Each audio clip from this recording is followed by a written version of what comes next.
Om Swastiastu, perkenalkan nama saya Iwayanti Purwala Putra, NPM 0055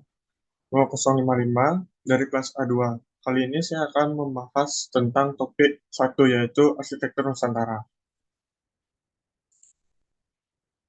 Arsitektur Nusantara merupakan arsitektur tradisional yang ditemukan di berbagai daerah di Indonesia, yang mencerminkan keanekaragaman budaya, iklim, dan kondisi alam di Kepulauan Indonesia.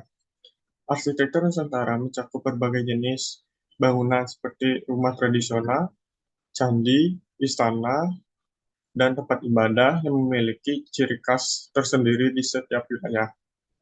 Adapun pembagian arsitektur menjadi empat, yaitu arsitektur yang mengajarkan bahwa merealisasikan angan-angan menjadi wujud. Yang kedua, kebudayaan menuntun arsitek yang memberi makna pada bentuk. Yang ketiga, arsitek meramunya dengan aneka fungsi, bentuk, dan makna. Dan yang terakhir ialah ruang dan waktu sebagai angan-angan kenyataan. Adapun pembagian arsitektur dan arsitektur Nusantara atau tradisional. Bahasa Latin dari arsitektur ialah arsitektura yang berasal dari bahasa Yunani kuno yang bervariasi akan diteruskan menjadi tekno, sehingga tekno akan menjadi pembangun utama. Menurut Marcus Vitus Folio adalah suatu karya yang memenuhi syarat firmitas, unitas, dan venusitas. Arsitektur juga suatu transformasi gagasan desain-desain yang diimplementasikan menjadi wujud yang fungsional. Yang kedua, arsitektur Nusantara. Arsitektur Nusantara ialah arsitektur yang berlangsung dari tahun ke tahun dengan sedikit perubahan. Adapun arsitektur tradisional di Bali ialah refleksi dari sikap manusia terhadap sesama alam dan keyakinan yang disebut dengan Trihita Karana. Arsitektur Nusantara memiliki ciri khas yang menonjol pada era merdeka hingga Indonesia pasca merdeka.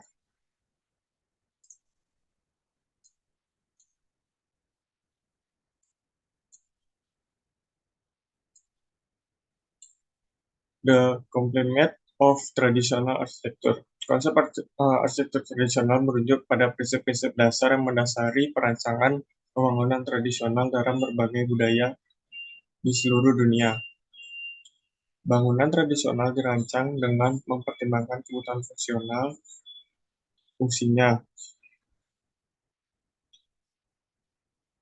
Yang kedua, pemanfaatan material lokal. Arsitektur tradisional menggunakan material lokal yang tersedia seperti kayu, batu, bambu, dan tanah liat. Yang ketiga, perpaduan dengan lingkungan. Bangunan tradisional sering mencerminkan perpaduan yang harmonis dengan lingkungan alam. Yang keempat, estetika budaya. Arsitektur tradisional mencerminkan nilai-nilai budaya dan estetika setempat. Konversi lingkungan. Bangunan tradisional mempertimbangkan dampak lingkungan dengan material yang didapat didaur ulang. Kemiripan arsitektur Nusantara di Indonesia. Arsitektur Nusantara di Indonesia memiliki beberapa kemiripan dengan uh, tradisional di negara lain. Yang pertama, penggunaan material. Arsitektur tradisional di Indonesia sering menggunakan material lokal seperti kayu, bambu, dan batu. Hal ini mirip beberapa dengan negara yang lainnya juga mengandalkan material lokal dalam konstruksi. Ornamen. Arsitektur tradisional di beberapa negara di Asia Tenggara menghiasi bangunan dengan ornamen dan ukiran yang mencerminkan budaya dan inteks lokal. Di negara lain pun juga begitu. Yang ketiga, konsep. Konsep kemiripan dalam beberapa aspek arsitektur tradisional. Setiap negara memiliki ciri khas dan variasi yang unik dalam desain dan penggunaan arsitektur tradisionalnya. Topik kedua, adapun ciri-ciri arsitektur Nusantara. Yang pertama, memiliki transisi yang lebar. Dominan menggunakan material kayu, memiliki panggung atau bangun panggung. Yang keempat, memikat sambung menggunakan tali pasak paku paku kayu. Yang kelima, menggunakan sandi. Yang keenam, mudah dibongkar atau dipasang kembali. Yang berikut gambar pertama menggunakan penutup atap bangun tradisional Bali yaitu dari sirap bambu. Gambar kedua menggunakan bangunan panggung khas Lampung yang dimana menggunakan kayu utuh pada seluruh bangunan. Yang ketiga menggunakan atap ilalang, rumah tradisional khas Kupang. Selain pada atapnya, dindingnya juga menggunakan material sebagai kayu. Yang kedua, topi arsitektur Bali. Uh, Ragam dan batas tentang arsitektur Bali geografis menunjukkan pada tipe pegunungan, dataran, dan juga pantai dari pulau ini. Norma di mana pada arsitektur Bali menggunakan beberapa norma seperti asta bumi yang berkaitan dengan tata letak dan kala dalam berkaitan dengan tempat ibadah. Asta Kosali yang berkaitan dengan pembangunan rumah. Asta Kosala Ningwong pejah berkaitan dengan bangunan mat seperti tempat upakarai, Brahmakerti, Janakalta, kayu-kayu yang dipakai di dalam bangunan. Style. Ada beberapa style bangunan yang ada di daerah Bali seperti Bali Utara, Bali Selatan, atau dikenal juga sebagai style Buleleng, Badung, Gianyar, lalu terdapat juga style tradisional seperti kolonial, modern, pasca modern, regionalisme, dan lainnya. Berikut adalah gambar-gambar periode dan waktu arsitektur Bali pada zaman prasejarah sampai abad 1, Baliage abad 1 sampai abad 7, dan seterusnya.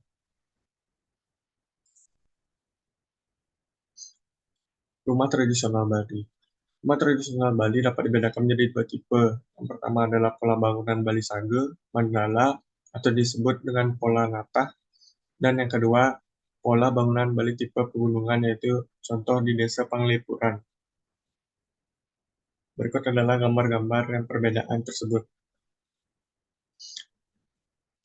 Transformasi fungsi. Bangunan fasilitas serbaguna wantilan. Beberapa transformasi fungsi wantilan juga sering dipakai sebagai bangunan atau utama atau villa yang dapat menghubungkan kesan tradisional Bali, bisa sebagai daerah kesenian seperti art center atau pura. Yang ketiga adalah area perkumpulan atau area dan banyak lainnya. Berikut adalah gambar-gambar atau contoh-contoh bangunan fasilitas serbaguna. Arsitektur Jawa. Arsitektur Jawa kuno dipengaruhi oleh kebudayaan India bersamaan dengan datangnya pengaruh Hindu-Buddha terhadap kehidupan masyarakat Jawa. Wilayah India juga cukup banyak memberi pengaruh terhadap Jawa adalah India Selatan. Ini dibuktikan dari penemuan candi-candi di India yang hampir menyerupai candi yang ada di Jawa. Berikut adalah ukiran arsitektur Jawa kuno. Struktur candi. Struktur candi ini memiliki struktur yang lebar dari tanah menerus ke atas makin mengecil tampak seperti piramida, seperti pada gambar yaitu Candi Borobudur. Tipe rumah Jawa. Rumah kampung khas Jawa di mana berkembang dari rumah tumbuh ke depan, biasanya garase dan dapur itu di belakang. Yang kedua, rumah joglo memiliki 4 jam pokok. Yang ketiga, rumah pendopo adalah bangunan tambahan yang terletak di bagian depan rumah joglo. Pendopo ini digunakan untuk menerima tamu, pertemuan formal, dan acara adat. Adapun juga arsitektur Islam awal di Jawa. Salah satu peninggalan Hindu di Jawa adalah dipakai tempat ibadah pada kaum Muslim dan terdapat bangunan menyerupai balik ukul yang dimana dipakai untuk tempat daripada bedug. Wantilan tersebut memiliki tumpang 3. Topik 3. Arsitektur Sumatera. Makam batu adalah makam juga disebut dengan sebuah arsitektur. Makam di Sumatera ini mirip dengan makam di Mesir. Rumah nias, rumah tradisional yang masih menggunakan struktur kayu dengan struktur kolom-kolom besar di bawahnya sebagai penunjang rumah dan kolom kecil penerus di atas sebagai penguat ruang dan dinding. Kolom besar melintang di bagian bawah fungsi menahan gaya gempa. Yang keempat, rumah Minang atau gadang. Bentuk atap rumah Minang atau atap bangung jong memiliki bersamaan bentuk atap yang sama dengan daerah Cina Selatan. Guncing menunjang menunjukkan status sosial pemilikan rumah tersebut. Rumah Batak Toba. Bentuk atap mirip dengan kapal sebagai pengingat kondisi zaman dahulu untuk menyeberang menuju Sumatera. Yang keenam, rumah Katak Karo yang memiliki konstruksi yang mirip dengan rumah Batak Toba. Yang terakhir, rumah Batak Simalungun memiliki konstruksi kolom panggung yang unik, di mana kolom dipasang secara horizontal memiliki kemiripan dengan konstruksi rumah di Jepang. Rumah Anjung Anjung Paro. Rumah tradisional menggunakan kolom-kolom vertikal. Rumah Batak, rumah tradisional yang menggunakan kolom-kolom vertikal. Rumah tradisional di Lampung. Rumah tradisional sistem rumah panggung dengan bagian rumah bawah dimanfaatkan sebagai ruang aktivitas. Gerbang tradisional Lampung. Konstruksi gerbang tradisional yang memiliki kemiripan dengan di Jepang. Rumah tradisional di Palembang. Rumah tradisional yang masih mirip dengan rumah tradisional di Lampung. Sumbu layang merupakan bentuk susunan atap segitiga yang menyimbolkan status sosial. Jumlah sumbu layangan tersebut menentukan status sosial pemilik bangunan. Rumah Bajo merupakan rumah dengan konstruksi terpendam karena rumah tersebut berada di permukiman laut. Ketinggian rumah sudah terhitung dengan pasang tinggi air laut. Memuju adat host di Sulawesi Barat. Salah satu ciri khas pada rumah ini adalah simbol tanduk kerbau yang menggambarkan status ekonomi pemilikan rumah. Adapun juga dua perbedaan, yaitu rumah tradisional Manado dan rumah tradisional Gorontalo. Baja House, tapi 4. Rumah Bajo adalah istilah yang merujuk pada jenis rumah tradisional yang dapat ditemui di beberapa komunitas nelayan di wilayah Indonesia, terutama di daerah pesisir Sulawesi dan Nusa Tenggara. Rumah Bajo juga dikenal sebagai rumah kajang atau rumah silit. Istilah Baju sendiri seringkali mengacu pada suku Baju yang sama Bajau, yang merupakan kelompok etnis yang banyak tinggal di pesisir dan memiliki tradisi pelayaran. Ciri khas dari rumah Baju meliputi yang pertama konstruksi di atas air. Rumah Baju biasanya dibangun di atas air atau di tepi pantai dengan tiang kayu atau bambu yang mendukung struktur bangunan di atas permukiman air atau pesisir pantai. Yang kedua, atap menutupi seluruh bangunan. Rumah Baju memiliki atap yang menutupi seluruh bangunan, seringkali terbuat dari daun rumbia atau bahan alami lainnya. Yang ketiga, tidak memiliki dinding permanen. Rumah Baju umumnya tidak memiliki dinding permanen. Sebaliknya, rumah ini memiliki dinding yang terbuat dari anyaman bambu dan lainnya. Yang keempat atau yang terakhir adalah desain yang sederhana. Rumah Baju memiliki desain yang sederhana dan fungsional dengan kebutuhan komunitas nelayan. Rumah Baju mencerminkan kehidupan tradisional masyarakat pesisir di Indonesia, menciptakan koneksi antara budaya dan lingkungan. Namun, perubahan dalam kondisi sosial dan ekonomi lingkungan yang telah mempengaruhi keberlangsungan tradisi ini. Ada beberapa komunitas Baju mungkin menghadapi tantangan dan menjaga serta mempertahankan rumah tradisional mereka, seringkali di perubahan zaman kini. Rumah bentang atau lamin. Rumah bentang adalah jenis tradisional yang dapat ditemukan suku Dayak, sebuah tradisi etnis yang mendalami wilayah pedalaman Kalimantan, Indonesia. Rumah bentang merupakan salah satu bentuk arsitektur tradisional yang memiliki khas di Kalimantan dan seringkali menjadi pusat komunitas Dayak. Struktur rumah panjang, bentang adalah rumah yang panjang dengan struktur yang mencapai puluhan meter. Lantai kayu. Yang kedua, lantai kayu dalam rumah bentang biasanya terbuat dari kayu dan ruang utama memiliki tiang-tiang mendukung struktur bangunan. Yang ketiga, ruang terbuka. Ruang terbuka di bagian tengahnya tersebut sebagai ruang tengah atau ruang yang terbuka. Rumah Senaru Lombok. Rumah Senaru adalah jenis rumah tradisional yang berada di Desa Senaru yang terletak di dataran tinggi di bagian utara Pulau Lombok, Indonesia. Desa Senaru dikenal sebagai pintu masuk menuju Gunung Rinjani, gunung tertinggi di Pulau Lombok. Rumah Senaru adalah rumah tradisional yang dihuni masyarakat setempat di daerah ini, terutama oleh suku Sasak. Yang pertama adapun struktur.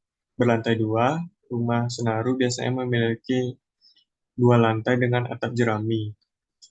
Yang kedua, atap jerami. Atap rumah Senaru terbuat dari jerami atau lalang yang melengkung bentuk khas atas uh, lantai tanah liat. Lantai tanah liat membiarkan kering. Yang keempat, penempatan strategis. Rumah Senaru biasanya dipertahankan di atas permukiman. Ruang terbuka. Ruang Senaru biasanya memiliki halaman yang terbuka di depannya. Rumah Mambatangu. Rumah Batangu adalah rumah adat tradisional yang berasal dari rumah Batangu, Pulau Suma, Indonesia. Suma adalah suatu kepulauan yang terletak di bagian timur yang memiliki beragam suku dan budaya yang berbeda. Rumah Batangu adalah suatu jenis rumah tradisional yang memiliki suku Batangu. Yang pertama, struktur kayu. Rumah Batangu memiliki struktur utama yang terbuat dari kayu. Atap jerami. Atap rumah Batangu biasanya terbuat dari atap jerami atau lalang yang melengkung. Dinding anyaman. Dinding rumah tradisional ini seringkali terbuat dari anyaman atau bahan yang serupa. Lantai tanah liat. Lantai dari rumah Batangu biasanya terbuat dari tanah liat yang diinjak rata dan biarkan mengering. Warebo. Warebo adalah desa adat yang terletak di pegunungan Pulau Flores, Indonesia, yang memiliki ciri khas yang terkenal dari Warebo ini adalah rumah adat Maung Riang atau rumah kerucut. Ini adalah jenis tradisional yang unik yang dapat ditemukan di desa atau berikut ciri khas rumah kerucut di Warebo. Bentuk kerucut. Rumah kerucut di Warebo memiliki bentuk kerucut yang unik. Yang ketiga adalah konstruksi kayu. Yang keempat adalah rumah atap daun rumbia. Atap rumah kerucut yang terbuat dari daun rumbia yang diikat dengan anyaman khusus. Fungsi ganda. Rumah kerucut di Warebo memiliki fungsi ganda yang tempat tinggal sebagai kegiatan adat dan keagamaan. Yang kelima, topik 5. Arsitektur Nusantara di Bali. Pola natah pada Bali dataran. Tidak hanya menyangkut pola tidur orang tinggal dan bekerja. Ini juga mencakup hubungan dengan keyakinan sehingga menyentuhkan juga sebagian kecil tentang tempat-tempat atau keberlangsungan selama era Nusantara yang diantaranya pola pura besaki, public space seperti terjadi sejak abad ke-13 tentang pura besaki yang dibangun 1284 oleh Sri Markandeya. Puri Selatan seluas Puri Pola Puri Denpasar Puri Denpasar seluas 1171 kali 158 meter persegi ini dengan masing-masing fungsi dan nilai pada setiap mandalanya. Tempat tinggal raja yang dikenal dengan Puri pada dasarnya berkembang dari sang mandala juga sama dengan seperti rumah lainnya. Nusantara Jawa Majapahit. Perkembangan di wilayah Jawa berkembang terbesar terakhir yaitu Majapahit dibangun oleh Raden Wijaya pada tahun 1293. Keraton Jogja, didirikan oleh Sri Sultan Hamengkubuwana pada tahun 1755.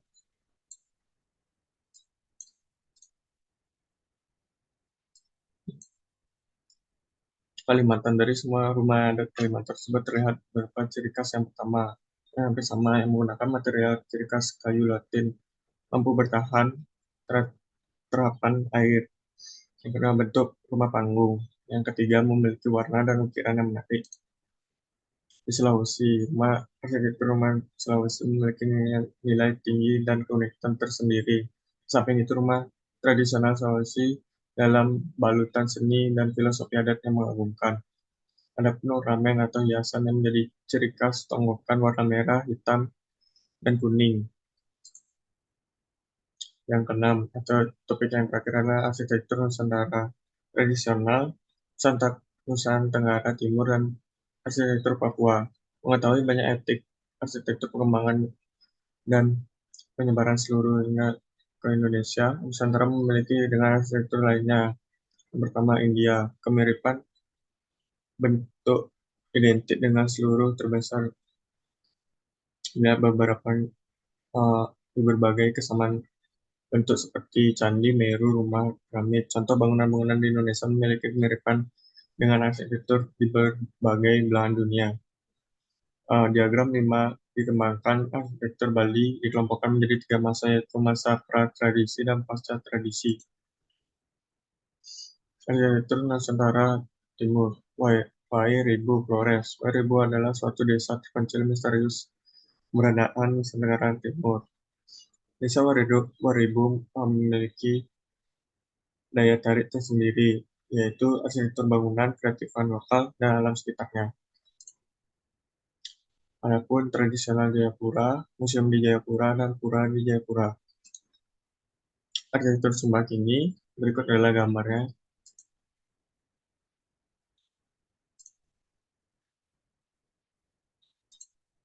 Sekian dari presentasi saya. Apabila ada kesalahan, mohon dimaafkan. Saya tutup dengan Parma Santi. Om Santi Santi Santi Om.